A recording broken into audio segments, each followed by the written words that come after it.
कहीं आपकी घर का जो पूजा घर है वही आपकी बर्बादी का कारण तो नहीं, कहीं आपके घर का पूजा घर ही आपके घर में धन को आने से रोक तो नहीं रहा। मैं हूँ डॉक्टर उमाश्री। आज बेहद खास जानकारी आपको देने जा रही हूँ, तो वीडियो आप पूरा देखिएगा। बहुत से लोग कहते हैं कि हमारे भगवान को किसी ने बांध रखा है, हम बहुत पूजा पाठ करते हैं लेकिन फिर भी हमें कोई रिजल्ट नहीं मिल रहा है। तो आज इसी की जांच पड़ताल करेंगे। घर में मौजूद कुछ ऐसी मूर्तियाँ होती हैं जो घर को धन से दूर रखती हैं, घर में धन को नहीं आने देती हैं।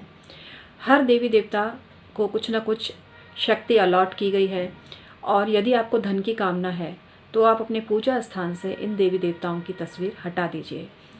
क्योंकि मित्रों, देवी देवताओं की तस्वीर उतनी ही होनी चाहिए जितनी आप पूजा कर सकें, लेकिन कई बार कुछ गलत मूर्तियां भी रख दी जाती हैं जिसकी वजह से आपको काफ़ी दिक्कत आती है और घर में वातावरण भी काफ़ी उग्र हो जाता है। मित्रों, हमारे जो भगवान हैं सौम्य और रौद्र दोनों रूपों में हैं। अब आपको क्या चाहिए उसके हिसाब से आपको अपने घर में मूर्ति रखनी चाहिए। घर में वैसे भी बहुत बड़ी मूर्ति नहीं होनी चाहिए, तस्वीर वगैरह आप रख सकते हैं, लेकिन ऐसा भी होता है कि बहुत से लोग तस्वीर गिफ्ट में देते हैं और फिर उनकी भरमार घर में हो जाती है। तो घर से इस तरह की जो चीज़ें हैं उनको तुरंत हटा देना चाहिए। मंदिर में उतनी ही मूर्ति या तस्वीर हो जिनकी आप पूजा कर सकें विधिवत, उतनी ही आपको रखनी चाहिए, अन्यथा आप उनको हटा दीजिए। और अब आप कहेंगे कहाँ रखें उसको, तो आप किसी भी मंदिर में रख कर आ जाइए उनको और क्षमा मांग लीजिए। अब मैं आपको बताती हूँ ऐसी कौन सी जो मूर्ति है जो घर में नहीं रखनी चाहिए। पहली चीज़ है माँ काली की मूर्ति। माँ काली की मूर्ति रौद्र रूप में होती है। माँ वैसे तो शब्द ही ममता की मूर्ति है, लेकिन माँ शनि की शक्ति भी है। लेकिन ऐसे लोग जिनके लिए शनि बहुत अशुभ हैं उनको माँ काली की मूर्ति अपने घर में नहीं रखनी चाहिए। इसके अलावा जो लोग काली उपासक नहीं हैं उन्हें भी अपने घर में माँ काली की मूर्ति नहीं रखनी चाहिए। दूसरी जो चीज़ है, दूसरी मूर्ति है, वो है नटराज की मूर्ति। नटराज की जो मूर्ति है वो भी सौम्य नहीं कही जाती है, और नटराज की मूर्ति भी जो आर्टिस्ट हैं या डांसर हैं उनके अलावा कोई भी मनुष्य अपनी पूजा स्थान में ना रखे। वैसे भी जो शिवलिंग है, नर्मदेश्वर शिवलिंग या पारत शिवलिंग के अलावा कोई भी शिव जी का जो स्वरूप है या विग्रह है वो घर में नहीं रखना चाहिए। शिव पंचायत भी घर में नहीं रखनी चाहिए। हाँ, शिव पार्वती जी का जो एक सामूहिक चित्र होता है पूरे परिवार का, उसको आप घर में रख सकते हैं, उसको रखने में कोई दिक्कत नहीं है।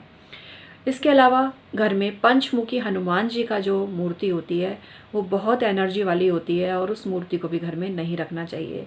पंचमुखी हनुमान जी का चित्र घर में वास्तु दोष को दूर करने के लिए मुख्य द्वार पर लगाया जा सकता है यदि साउथ फेसिंग मकान है या साउथ वेस्ट फेसिंग मकान है तो। लेकिन आपको अपने पूजा स्थान में पंचमुखी हनुमान जी की मूर्ति नहीं रखनी चाहिए।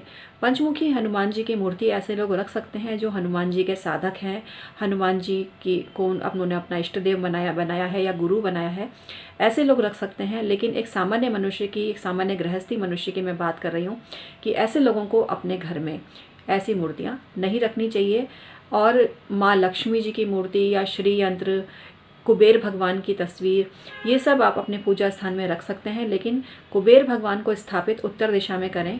जबकि क्योंकि मैं जानती हूँ आपका जो मंदिर है वो आप ईशान दिशा में बनाते हैं, तो इसलिए उत्तर दिशा में आप कुबेर भगवान का चित्र रखें तो आपके घर में धन का आगमन होने लगेगा। और आपके घर में महाभारत के चित्र भी आपको नहीं लगाने चाहिए। भगवान श्री कृष्ण द्वारा जो अर्जुन को उपदेश दिया गया है वो भी ऑफिस में लगाया जा सकता है, लेकिन गृहस्थी मनुष्य को अपने घर में ना तो ऐसी मूर्ति रखनी चाहिए ना ही तस्वीर। आप राधा कृष्ण जी की मूर्ति रख सकते हैं, भगवान श्री कृष्ण की गाय को चराती हुई प्रतिमा आप रख सकते हैं, उसमें कोई दिक्कत नहीं है। भगवान श्री कृष्ण के बाल स्वरूप को घर में रखा जा सकता है। तो इसलिए इन सब बातों का अगर आप ध्यान रखेंगे तो आपको बहुत ही फ़ायदा होगा। इसके अलावा घर में खंडित मूर्ति और तस्वीर नहीं रखनी चाहिए। ऐसी तस्वीर जिसका कागज़ उतरने लगा है, फ्रेम गलने लगा है, ऐसी तस्वीरों को भी घर के मंदिर से हटा देना चाहिए।